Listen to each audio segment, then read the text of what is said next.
Welcome to episode number 260, and we're talking about the pivot, you guys, through COVID. Get ready to meet my friend Heather from Revel Boutique.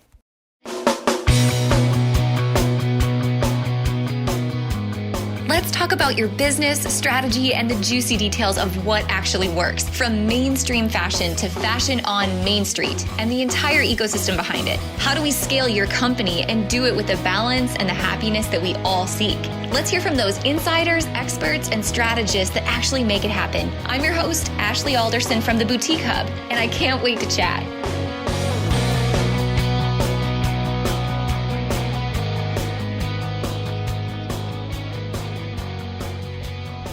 As I'm sure you guys can remember, the minute that it felt like the world became aware of the COVID-19 pandemic, everyone kind of had their own different reaction to, I think, the shock and awe and fear, and then oncoming grief that I feel like followed that pandemic and what it meant for small businesses. And as this started to happen, immediately within the Boutique Hub, I started to talk about mindset because I could quickly see two sides of the fence that were taking place. There was the fear mindset of, oh my gosh, this is going to kill my business and so many small businesses. And then there was the pivot mindset of what do I need to do now to survive? And it's amazing to me to hear the stories of how boutiques started to immediately pivot as they started to adopt a new mindset into growing their business through the pandemic. So today I want to share with you one of those stories. My friend Heather Orscheln has a boutique that I love, Revel Boutique, and I've shopped with her myself. And I love her story of how she got busy serving her customers in a whole new way that has opened up new opportunity and revenue streams and a new way to look at her business. You know, I've said this, if not one time, a million times, and I've heard many other experts say the same. And that is that this is not happening to you, but it's happening for you. You know, so many times we get stuck in our ways and we don't see the opportunity for change that's before us. It's, I'll get to it when, or I'm too busy, or how would I ever take time away from what I'm doing now to implement something brand new? Well, with the whole world flipped on its head, now is the time to take a new opportunity. So get ready to meet my friend Heather and hear her story. And guys, wherever you're at in this journey, I know there's opportunity in it for you too. All right, guys, it's time for a COVID conversation. How cheesy did that just sound? I think that's what the topic of today is going to be all about. Heather, I am so happy to have you on the show. If anyone has not met Heather Orscheln yet, the owner and founder of Revel Boutique, Carthage, Missouri, we're going to talk about your brick and mortar, your online business, but just how the pandemic that we've all survived has really changed your business. Heather, welcome to the show. Thank you. I'm so excited and really just honored to be asked to chat. So thanks. I've loved keeping up with you through the Boutique Hub, through social media, and just seeing how you've evolved. We've had many private messages to one another about, oh my gosh, I tried this and it's working and my online's taking off. And I just am so enamored by what you're doing and the really cool ways you're collaborating. So I'm excited to bring all that to everyone today. But to set the stage, let's, back way up. Talk to me first about how you got started in the boutique business and where Revel came from. Okay. Well, Revel has had many names, and really, I'm definitely a journey of evolving as far as starting small and growing. Just a little background on me. I'm 48, so getting close to the big 50, and I was a school teacher originally, so I taught school for about 10 years, and I'm a miracle that I'm here. I had a life-threatening brain tumor in 2007, and had a 2-year recovery. And thanks to MD Anderson, which I always give them a shout out, they saved my life. My children then were 5, 7, and 10. And now my kids are 18, 21, and 23. So, but basically once I was well, I was kind of trying to decide. I've always been one of those people that can't just stay home. I have to work. I love I had as much passion about teaching as I do about the boutique. That's just my personality. So whenever I was looking for something to do, funny thing is the girls that I played bunco with kind of came up with my job. I started out as eBay girl. That was my first name. And I just started. Perfect. Yeah, I just started. They were like, you should sell our stuff. That's what you're good at. And I was like, okay. And that would have been back in like 2009, kind of when eBay was newer and Etsy and Pinterest and kind of on the verge of all those new things. And I started Mhm. turning people's clutter into cash. So I was consignment, picking things up, selling your things for you. And it just really took off from my email blast of friends. Within a year, I was selling for over 350 different people. So Wow. it definitely outgrew the guest room in my house.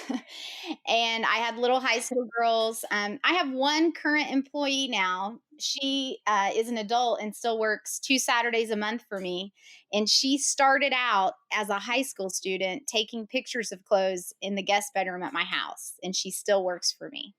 So Oh, those are the best I stories. know she has been through every stage because I started out Mhm. of my house. Then I needed somewhere, but I was scared to open a store. So I talked to like a flea market here, and they agreed to let me try something. And I rented booth space and turned it into a makeshift boutique inside a flea market.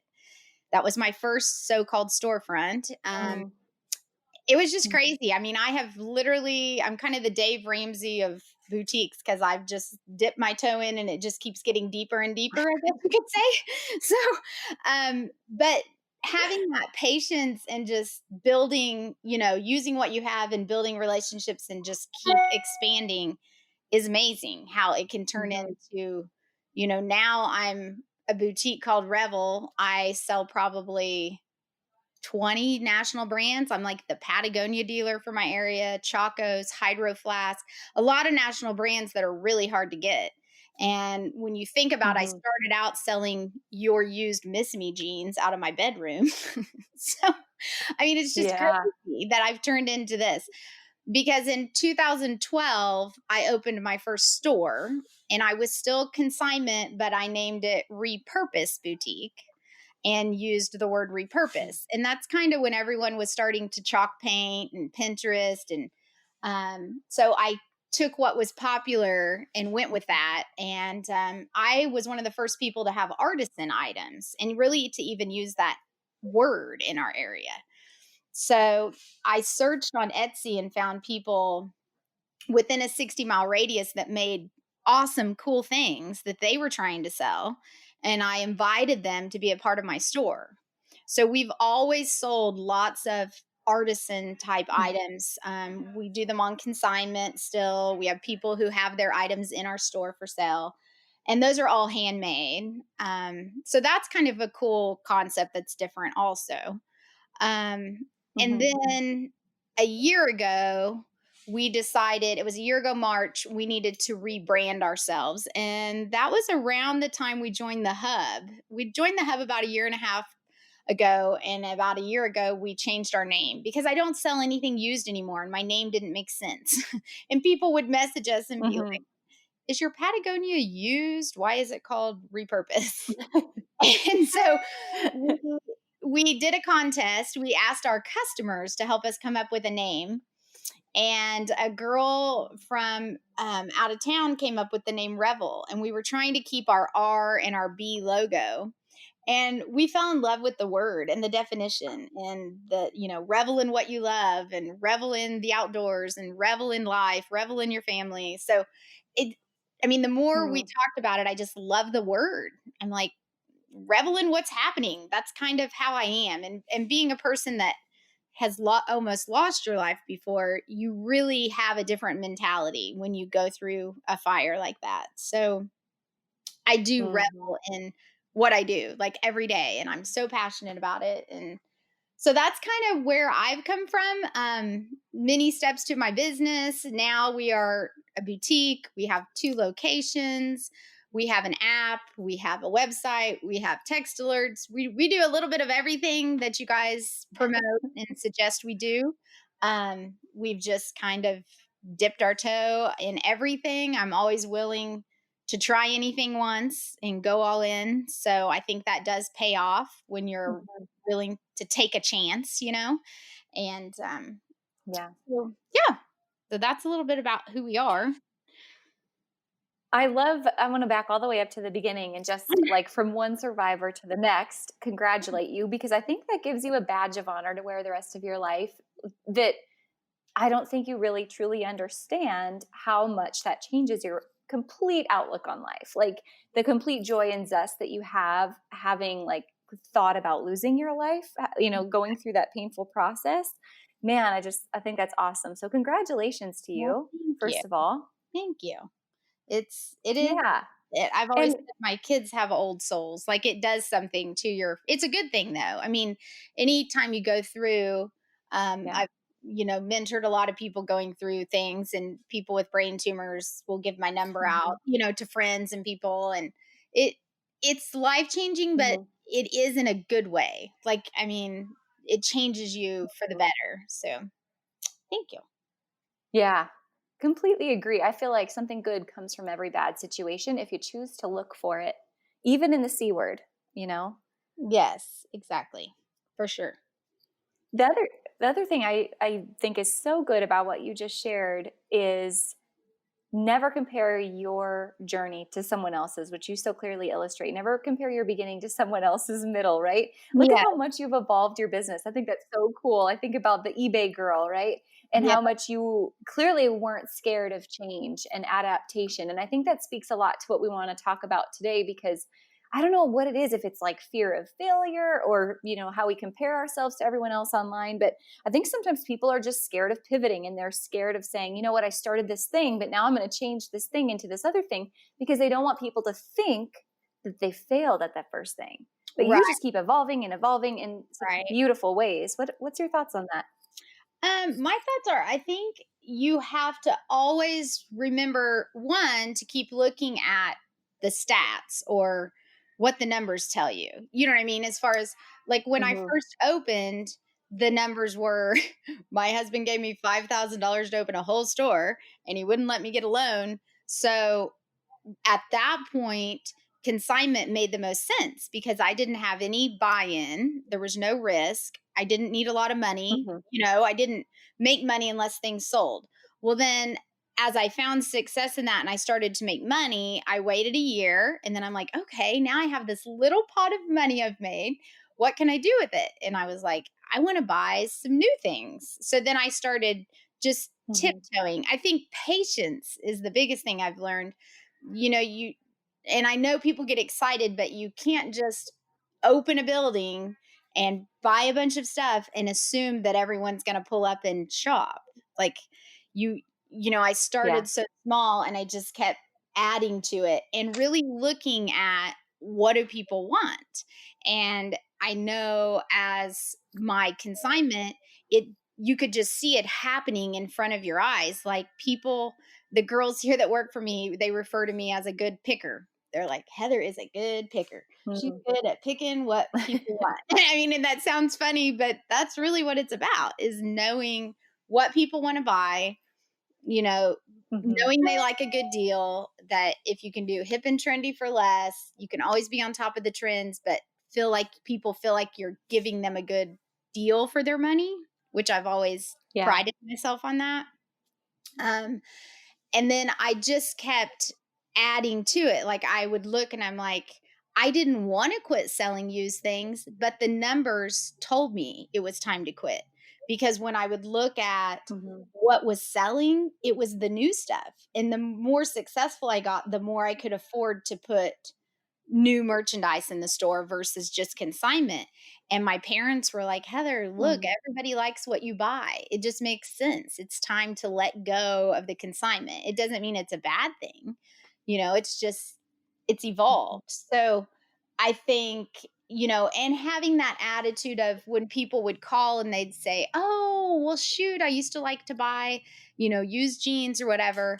And I still kept it very positive because I would say, oh, well, we're not doing that now, but Plato's Closet is, and I have a friend that owns this store, and check out, Facebook, people are selling their stuff now. So I kept it very positive and kept built relationships with people who were doing what I quit doing. You know what I mean?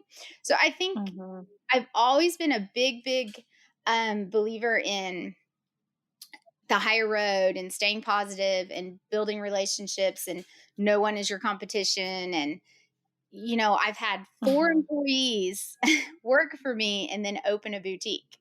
And that's a whole nother Mm. podcast, because that's, you learn a lot from it, but it's hard, it's your baby. So you're always like, oh, you're going to do that. But even with that, I found that, when you embrace those people, like my husband says, they're doing that, Heather, because they love you and they want to do what you taught them to do. They're inspired by you. So Mhm. it's hard, but there's plenty of business for like everybody. I mean, I've got Mhm. more business than I can take care of right now. It's crazy. Oh my So, God. yeah. That's a true mindset of community over competition. And a lot of people are scared of that. I mean, there's a lot of negativity, or I would say more so fear around your employees leaving and starting a new business. Talk to me more about that and what that process was like. And do you collaborate a lot, or like Well, how I'll you be look at that? I know sometimes there's good and bad and indifferent all wrapped up in one. And I'll be honest, I said I have 18 girls and they're all very young that work for me. So I'm kind of like the mom boss. Mhm. I'm everybody's mom, and I Yeah. give advice even when they don't want it sometimes.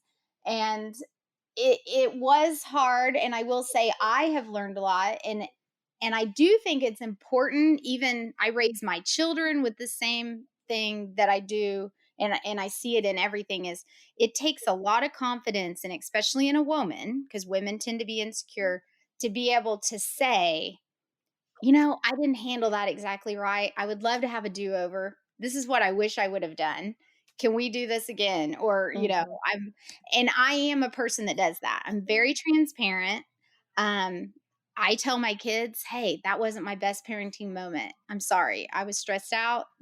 This wasn't a good day, that kind of thing.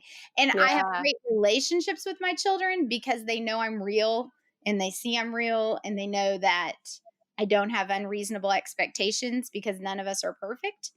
Um, I do that with my employees. Yeah, at times, this is a busy, high pressured, fast paced career. So there are stressful days. There Yeah. are days I'm going to snip at you, or this is going to happen. And, I always come back and be like, oh, I'm so sorry, guys. That was rough yesterday. Or I gift them. I'm very generous by nature. So I give them something, or I'm like, hey, here's my little free t shirt because I'm so sorry that things were stressful.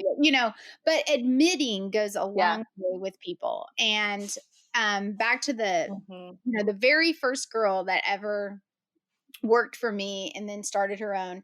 Hindsight, I didn't handle it the best way that I wish I would have, because I was young and new to this. And, I took it as, and on her part, she wasn't up and up with me about it. Like, she didn't tell me she was doing it. So I found out after the fact.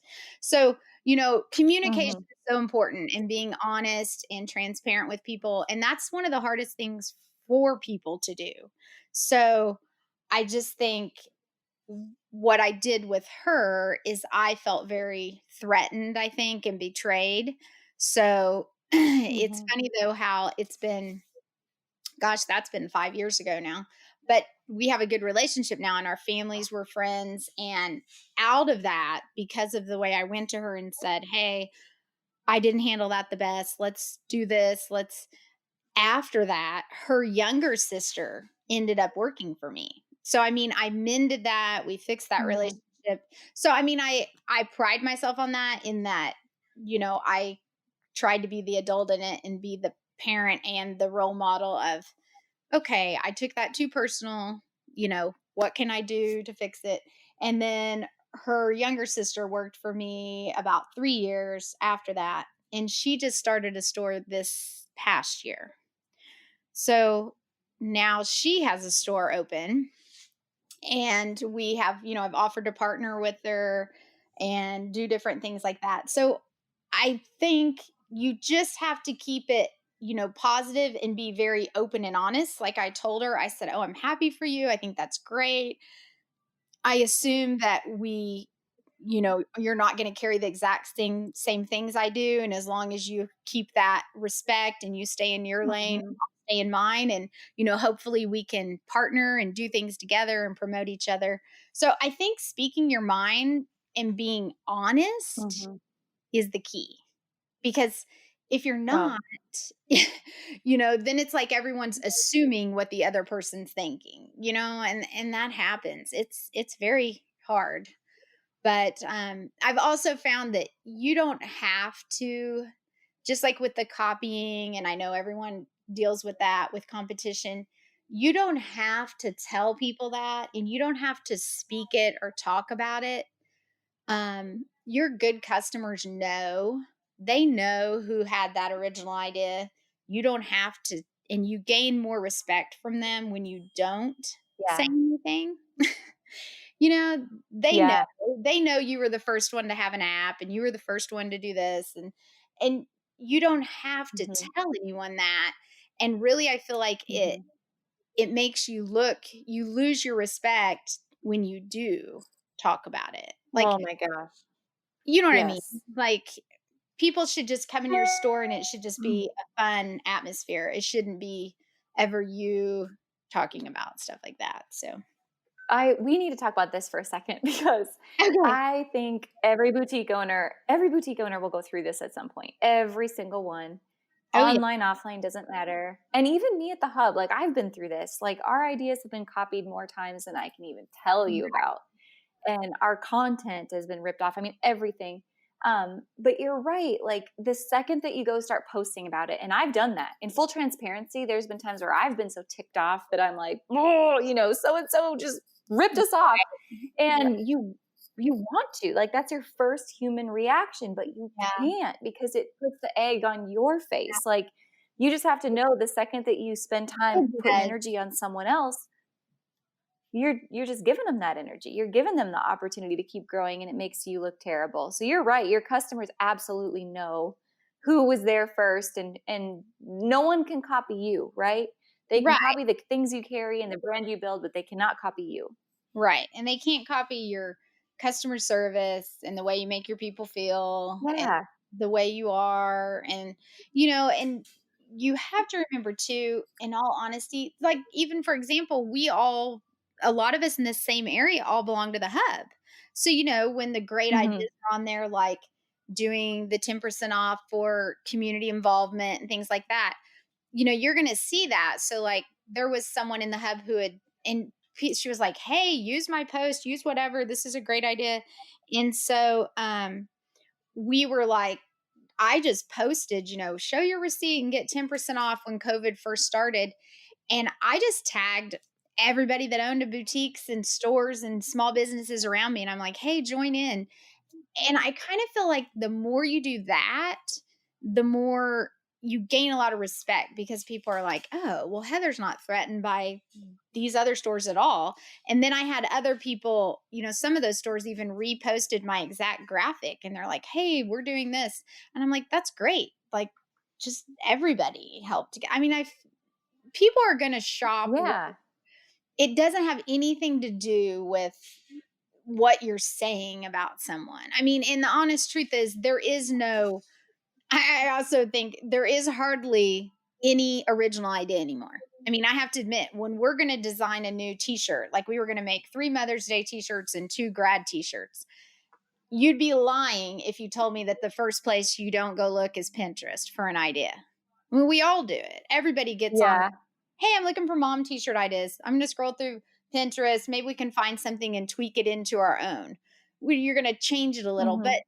you get on Google, you get on Pinterest, you get on Etsy, you're looking for ideas. It's hard to own an idea anymore. So, with that in mind, you need to really think before you go jump other people about supposedly taking your idea, because is it really your idea? Yeah. Because I mean, the ideas are all out there for everyone. You just kind of put your own personality on it. So, you It's know, so true. And that's what fashion is too. Fashion is a trend that comes from a runway that gets passed down through all the different cycles. So, I exactly. mean, you're really right. Yeah. So I Yeah. just Talk think, to me about go ahead.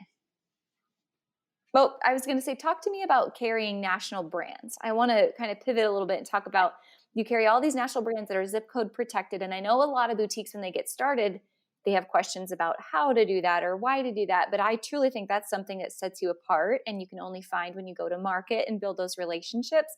Talk to me about how that's helped grow your brand. Yes. I do think it helps grow your brand. I will say one of the least profitable things in my store are national brands. Mm-hmm. So I do want for the people who aren't familiar with it to explain the difference. Like the one thing, I guess the pros and cons of national brands. The positives of selling some national brands are one, protection, but it only protects you for brick and mortar. Because as far as web sales, you can sell Patagonia. There's lots of companies that sell it website only. And then I'm just protected for brick and mortar. So, I mean, once you get into the internet, everyone's your competition basically. But as far as national brands, Mm-hmm. it's great for like Google searches and SEO. It really helps me because I have those brands that get searched and tagged a lot. So that part has helped. And as far as social media and just the fact that people go to Google Patagonia and it's going to come up, or they go to their website and we're listed as the dealer for the area. So we do get a lot of foot Yeah. traffic. And like we sit on a major highway. So the side of my building literally looks like a big billboard. I mean, I just took advantage of it and made the side of the building with a big Patagonia and a Cavu and a Chaco and a Hydro Flask, those big brand names that, their kids are riding in the back seat and go, "Oh, mom, can we pull over and get a Hydro Flask or whatever?" So Says that's every 10-year-old in America. yeah, that's to my advantage. But the negative to national brands is they carry with them a lot of rules and regulations. So, like Mm-hmm. Patagonia, for example, I am only allowed during the current season to run a discount or a sale on it 2 times during the season. So I have to Mm. really be careful because, like, I obviously have to do like my Black Friday or my Small Business Saturday. So I kind of have to get creative. Like, I can give you a gift card, which technically isn't putting it on sale. So I give you your 20% back in a gift card because I can't technically advertise that I put it on sale. So Yeah. there's a lot of very strict suggested retail, I guess is what you'd want to say. So, you Yeah. lose a lot of your control where your things that you go buy at market that have 200% markup, you can play the game all day with those as far as price goes. But I'm very constricted. So it gets hard when I want to give out coupons or have things because we have to have a lot of exclusions always. Like, you Mm-hmm. can't use this on artisan items, or it doesn't work on Patagonia and things like that. The other thing is there is not near the profit margin, and people are surprised by that. They'll be like, "Oh, you sell Patagonia. I bet you make a bunch of money." I'm like, no, because the shipping alone, like Patagonia and Hydro Flask, it is strictly 100%. So if it sells for $99, it costs me exactly 45.50 to buy it. So, Mm-hmm. I pay exactly half and then I have to eat all the shipping on top of that. So you don't have near the margins.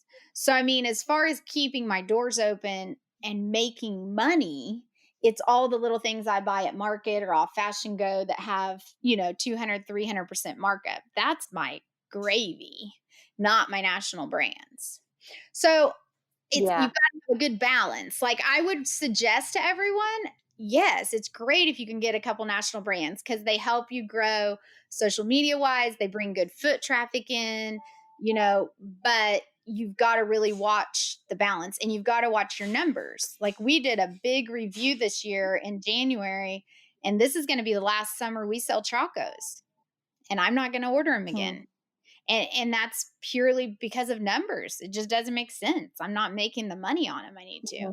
So, I think Yeah. you also, and that's where it doesn't mean I'm a failure. It just means everything runs its course. You know how it is. Like, everybody wants a Buddha Girl bracelet, and then the next thing you know, no one will want a Buddha Girl bracelet. So you've got to make sure Yes. you sell them while they're hot and you don't reorder when they're not. So it's that teeter totter, Yeah. of what the trend is. So Uh, So good. Such a good explanation. Thank you for that. You're right. There's ups and there's downs. You have to know why you're ordering and how to use it to your advantage. You're smart by the marketing you're doing. And I think that's where some stores, they haven't figured that out yet. Like, I have to market this in a new way to capitalize on that brand awareness. And that's absolutely what makes the difference. I want to talk kind of in transition to that about, we were talking earlier about how great you are at collaborating, right? You have such an yeah. eye. You're a good picker. Um, let's let's start here. You've done some great collaborations recently, which I don't want to spoil, kind of what you've done recently, but talk to me about what happened with COVID. Like, how did COVID first hit your business, and what like realizations did you make? And then Yeah. how did you pivot to where you're at right now? Okay. So when COVID happened, I'll be honest, my first reaction, because I am the mom boss, is I have all these girls and they need their job. So, and I probably should be open to, I work very hard, and don't get me wrong, I love what I do and I love making money, but my husband, I'm very blessed, has a very good job and supports our family pretty much with his job. So, even though it's a hobby job and it's turned into a little empire kind of, I've never had a lot of outside stress as far as like I have to make a certain amount to pay like the house payment. So I am fortunate Mm-hmm. in that when COVID first happened, my main priority were my employees. Like, what can we do to make sure we can keep paying everyone? Because nobody really knew at Yeah. first, like, we're going to have to close. How long are we going to be closed? So I was very proactive. Basically, what I did, it was the first part of March when all this happened, and I immediately said, we need some cash flow. Like, I just wanted to make sure I got a big chunk of money so I could pay everyone. That was like my first Mm-hmm. big thing I was worried about. So we immediately did a St. Patrick's Day lucky day sale. So I grabbed the staff and I said, here's what we're going to do. This is what I thought of in the night. I said, we're going to have a lucky day sale. I said, we're just basically going to say September 17th is your lucky day. We want to make sure we can pay our staff. So we are going to close both of our stores for the whole day. So we closed our brick and mortars that day, and we advertised that our entire website was 40% off for 24 hours. And that was your lucky day. So, and I said, we're going to use that 24 hours and plan what we're going to do during this situation. So we closed both stores. I had all my employees come to my house, and we did $17,000 that day in orders. It Mm. was crazy. So we sent like our text alert out and our emails out and told everybody what was going on. And then we worked at my house and we just started brainstorming. And this is where my biggest advice would be, just because you're the boss doesn't mean you're the only one with ideas, and that, I think my girls that work for me all feel very comfortable, like, hey, I have an idea, or we could try this, or because even though we may not end up doing it, I think it's important how you react to them. Like, well, I like Mm-hmm. that, but what else could we do? Or how could we take that and tweak it so that they feel safe and comfortable sharing their ideas? Young people Yeah. are very intimidated. So, a lot of times I think I'll just stand over here and tag my clothes and not say anything. So you want it to be a comfortable space where they feel like they can share. So we just started brainstorming, and we started, like I said, looking at what I said, get on your phones, look at other Instagrams. What are other stores doing? What are things we can do?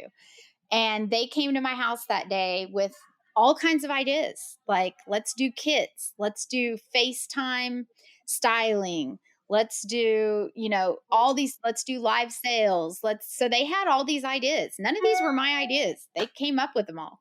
And we just evolved out of that. So when we were meeting, we kind of came out deciding we're going to try a live sale. And then we were going to do, and the one thing that we tried that didn't take off is we were offering FaceTime styling. So we made a video in my closet that day, like showing, oh, I have these pants I can't wear, and you could FaceTime us and we would find you things in the store. We didn't have one single person ever want to do that. So that was a flop. Mm. So, but we tried it, it didn't work. But I think people weren't comfortable with that. It's kind of makes people uncomfortable to feel like, oh, I'm going to FaceTime you and it's just going to be you and me. Like, I think they were weirded out by that. So that was not a hit. And then we came up with the kits, like the idea to have online student kits, and we made a basic kit and a bougie kit. That's what we called them. So Mm, those, love it. yeah, they were cute. And we just looked around the store. We were like, what do we have that we need to sell or get rid of?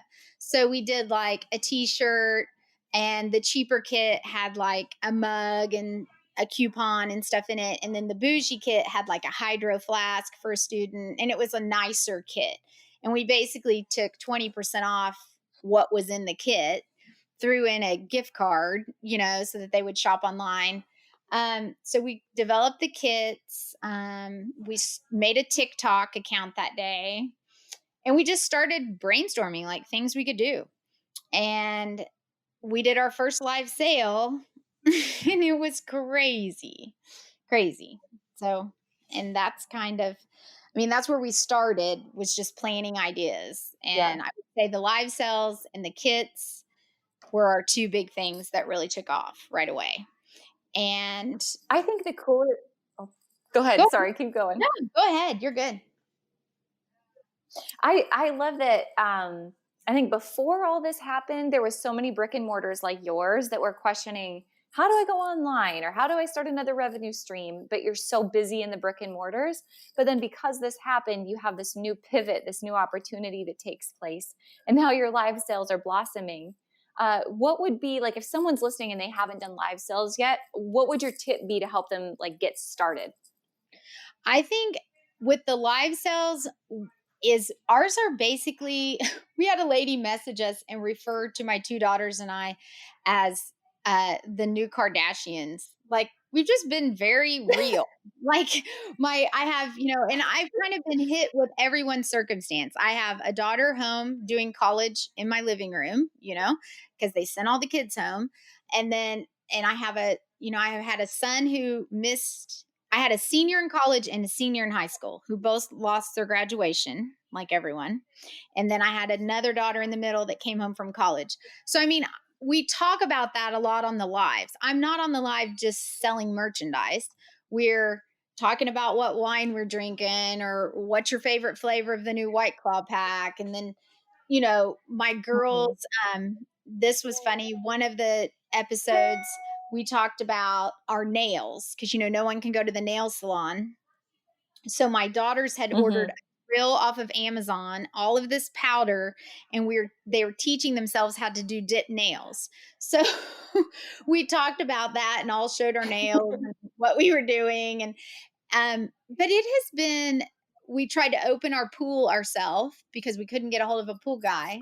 And my husband, he's going to be okay, but it was scary for a little bit. He got acid in his eye, and we had that whole ordeal and the ER and everything. And people were get on the next live sale, and the first thing they do is, how's Randy? How's your husband? How's his eye? Is it still blurry? Like, it's like we've become friends with 300 people during this. It's crazy.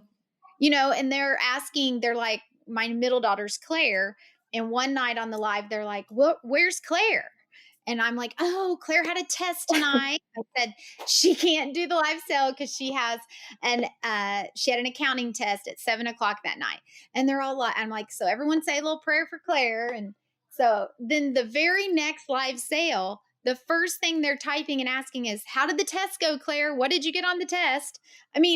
Like, these people have like become part of my personal family. It's not like anything I've ever done. It's amazing, really. They're asking us things. One, I know we talked about the sponsorship, and really the drink thing just happened on our very first live before we had comments sold. The girl that does my marketing, which it was her idea, she brought a bottle of wine. She's like, I thought we could do wine. It would be cute, like drinking wine. And I'm like, oh, that's cute, even though I hate wine. So we're drinking wine and everyone starts talking about their wine. So then we didn't mean to make it about drinks every time, but it just kind of happened. So everyone's Mhm. like messaging us, oh, you should try this, you should try that. So we did White Claws one week. Well, then I go in Aldi's. And I don't know if you have Aldi's where you live, but it's like a grocery Yeah. store that has really good prices on everything. I go in Aldi's and in the front door, they have their version of the White Claw. It's like a variety pack of seltzers. So it's like so then we were laughing because we're like, okay, at Revel, we don't sell dupes. We sell the real deal. We sell real Buddhas, real O-rings, but we're trying out the dupe White Claws tonight. So we just did a whole show about the Aldi's White Claws. And that was the show where that night I get a message. I was kind of weirded out at first. I get a message from this man on my Facebook, and I'm like, okay, that's weird. And so I get to reading the message. Well, this guy owns the Budweiser distributorship for all of Kansas. And I guess Oh his my daughter, gosh. yes, so his daughters are home from college, just like mine, living at his house again, and they're shopping our live sale every Tuesday and Thursday. And he says, your live sale is the talk of the town. Everyone has to be home by 6 to get tuned in. And he said, my daughters showed me, and we just think you guys are a riot and you keep doing different drinks. And we want to sponsor your show. And I'm like, it's not a show, it's a live sale. He said, we want to sponsor it. We sell Babe wine in cans, all kinds of seltzers, vodka drinks. We don't just sell beer. He's like, we have giveaways. He ordered all these prizes for us to give away, like merchandise. Oh He my has gosh. coupons. Like the other night we did Bud Light seltzers and we put a $3 coupon in everyone's package. Like he gave us coupons at Yes. the grocery store. Oh my So it's just been god. crazy. I'm like, we came home. I said, I feel like a pro golfer or something. And now I have a sponsor. It's just funny. So I'm, Everyone that's listening needs to do this. This is the best idea ever. I it's love it. crazy. It's crazy. And then we have, which I know other people have done in the hub, we have, called different salons that personally do our hair and sold some of their product. We have a cute little bakery in town that we're talking to that does like little gift bags with like mixed nuts and things. We have a girl that does really cute cookies, like these watercolor sugar cookies. So she made a graduation cookie and a Mother's Day cookie, and we're putting those in with our Mhm. kits for Mother's Day and grads, and that way she can promote her cookie orders in there. So, and those things are for no profit, and I'm shipping and I'm just putting it in there.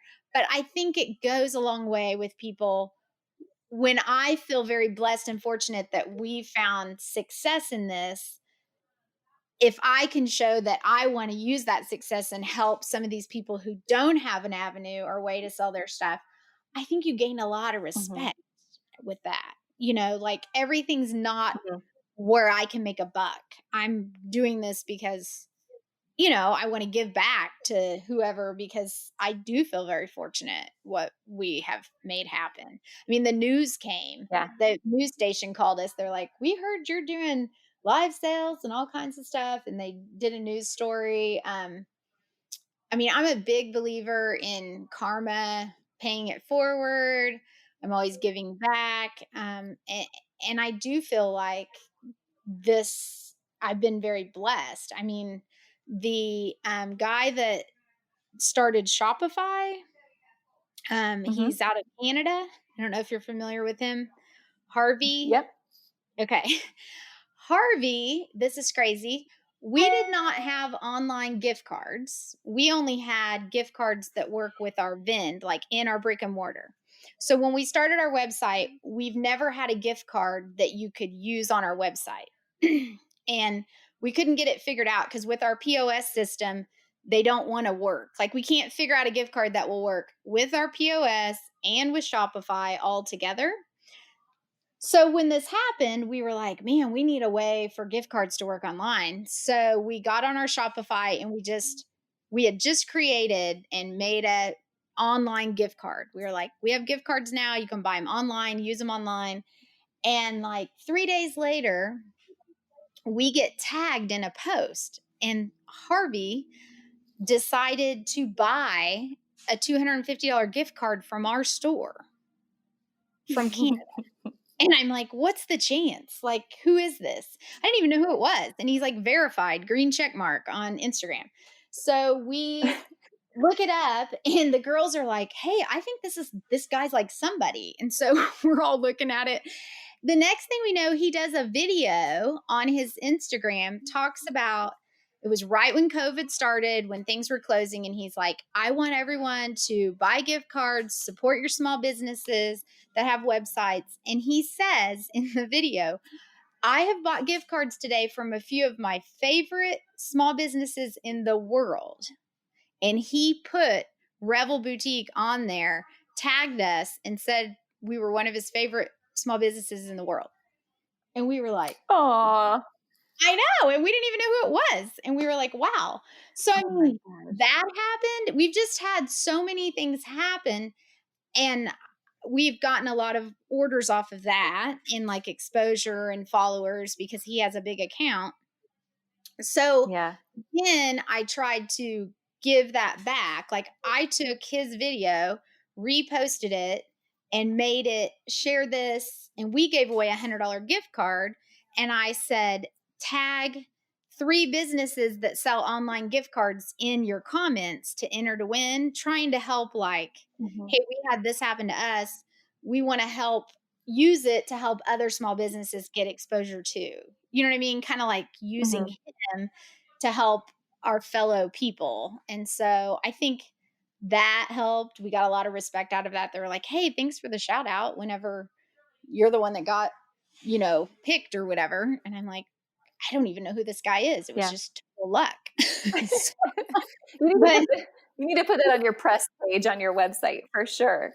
yeah, so, but I do think when you constantly keep looking for sharing it and opening up your door and letting other people, be a part of it, we've always collaborated. I mean, I've planned, the downtown holiday thing and ask every business to help and punch cards. And, I just think, and a good example of that is 2 other hub members own stores because my second location is in Pittsburgh, Kansas. And there's a little boutique across the street from us called Audacious Pitt. And then she has a sister store in Iola, Kansas called Audacious. And I don't know them well, but when you own stores in the same town, we're on the downtown board, we've got to know each other. And they saw our first live before we got comments sold. We just went cold turkey. Hey, let's do a live. We'd never done one. We got on our Facebook and we started doing it. It took me 3 days to invoice that sale. We had 1,300 comments on our first sale. And we didn't even know what we were doing. And we were trying to make a spreadsheet. We didn't even know how to figure out everything. And that's whenever I asked for help in the hub, and Anne with Comments Sold. I mean, she got us signed up, trained me, and 2 days later I had my first Comments Sold sale. So, but I will say this, the little back to helping each other, the 2 stores in Pittsburgh, this I think is a big lesson for people. Like, don't copy what your competition does without giving them the respect they deserve for doing it first. Because here's an example, like they both reached out to me and sent me nice personal texts and said, oh my gosh, I'm so impressed. Loved your live sale. How did it go? I was thinking about trying one. Do you think I should? Did you learn anything from it? But that goes so far because I love the teacher in me helping people. And when they asked me that way, it just goes a long way with people when you pat them on the back and say, hey, I know you did this first, but I'd like to try it too. Would you tell me how it went? I have helped them so much. Like, hey, do this, number your items. Wish I'd have done this. Like, I told them all the mistakes we made. We have text back and forth. I even told her, I said, I'm going to do my sales on Tuesday, Thursday. You guys ought to do yours Monday, Wednesday, or Friday because we have a lot of the same customers. And that way we're not competing with each other. And I said, and I'll give a shout out and tell our people about your sale if you do opposite nights. Yes. And I have in almost every sale, and especially in the beginning, I was like, hey, our friends at whatever are doing, you guys should check out their sale. And they have, text me, said, thank you so much. They asked me how Comment Sold was going, what I thought about that. And that's huge. And that's another thing. Your customers see that. They're not blind. They know, they respect that. I mean, people read you and can tell what kind of person you are. You know what I mean? As far as how you're treating Mhm. everyone. And I got the nicest text from the owner of Audacious, and she said, I'm so proud of you. I can't wait to hear your podcast. You're going to kill it. And it's just so awesome, everything that you're growing and doing. And I was like, how nice is that? Like, she, and technically, I guess we're competition, but I mean, a lot of times we text each other and I'll say, hey, do you sell this? Or do you have this brand? I was thinking about getting this. So we work together really well. And I think that is the key to our success. I mean, and we're all three doing live sales and we're all three doing great and we're helping each other and, coordinating when we do them and shouting out to each other. And I just think that's such an important lesson to being successful, is not being intimidated or jealous of other people. You have to keep your eye on your straightaway road and your prize and keeping your head down and doing your own thing and not feeling like Mm. I own this idea, because I don't own the idea. I didn't even know what the hell I was doing. Oh my It's gosh. That's so good. But really, everyone can take something away from that because every single person listening will face that at some point or another. So I think that's beautiful. Like your interwoven message of community over competition through all of these pieces of your business is so good. yeah. So lightning round of just a couple quick questions because I know we're going to run out of time together today. I feel like it's flown by talking together. Couple quick questions. Favorite book? Oh gosh, my favorite book. Okay, I'll be honest, I'm not a big book reader. Favorite book. I would say Girl Wash Your Face. Or is there an audio book? I would say Girl Wash Your Face is one of my favorite books. So, yes. Perfect. How about favorite podcast? Well, my favorite podcasts are The Hub, and I'm embarrassed to say I didn't even really know what a podcast was or how to listen to a podcast until I joined The Hub. And now I listen to them all the time. Like, that's all I look up and listen to. So, I mean, that would probably be, I don't really listen to them except for informational, like work things. So, yeah. Perfect. Best mentor. Where do you go to get inspired? Oh, best mentor.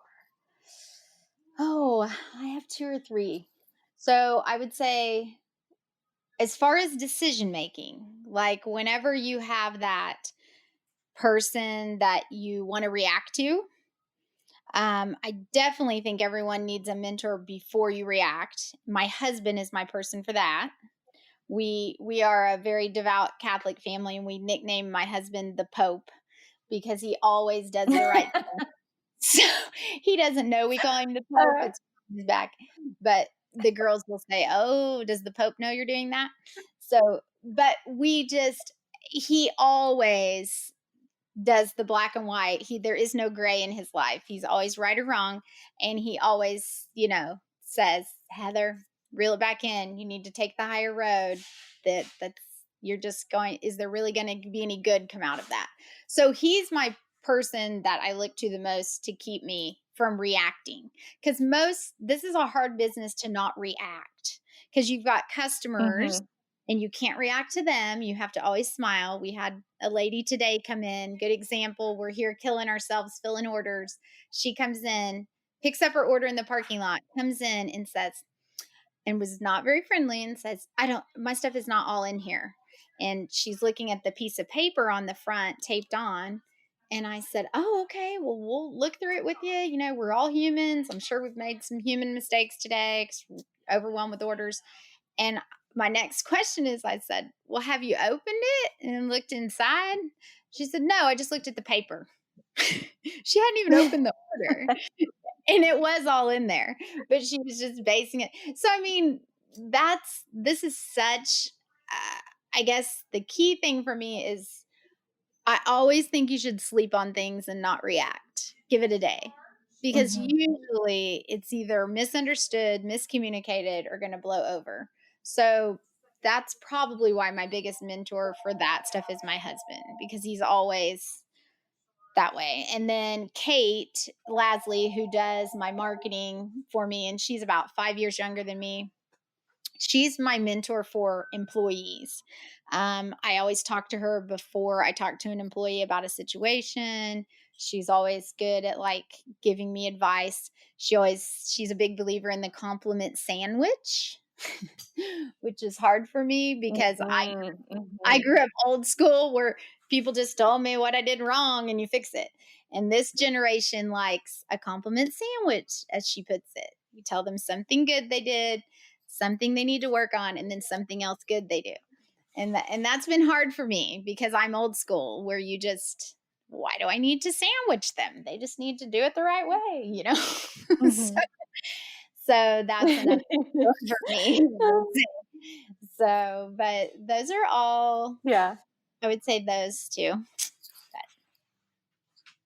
Very good advice. Very good advice. All of us can use a little compliment sandwich. Gosh. Well, Heather, thank you so much for spending your time with us today. I have loved hearing your journey, your ups, downs, your lessons, the new opportunities you're finding through our, COVID pandemic. This was a really good COVID conversation. So thanks for spending your time with us and being a part of the hub. Well, thank you. It's been fun.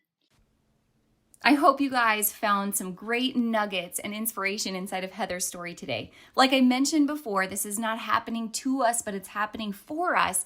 And no matter how you look at it, I feel like something good will come from every bad situation. And that's coming from personal experience, whether it's the health battles that we face, the business roadblocks that we seem to encounter, the relationship challenges, you name it. There is good waiting for us in every bad situation if we're willing to look for it. And speaking of pivots and looking for good in bad situations, you guys know that one of our babies at the Boutique Hub is the Boutique Summit. It's our favorite time of year to get together and to meet so many of you in person and to see you inspired and motivated with 40 plus industry expert speakers. And because of the pandemic, we did have to cancel the 2020 Boutique Summit, but we're down, we're not out. So this year we're launching something totally new that would have never happened before had this not happened, and that is the Virtual Retail Summit. For the first time, you guys, in our entire industry, we are going community over competition like you've never seen it before, and bringing together 30 plus speakers and experts and YouTubers and boutique owners and retailers outside of just women's apparel to come and show you the latest strategies, the tips, the ideas, the tools, the things that are working right now in our new economy.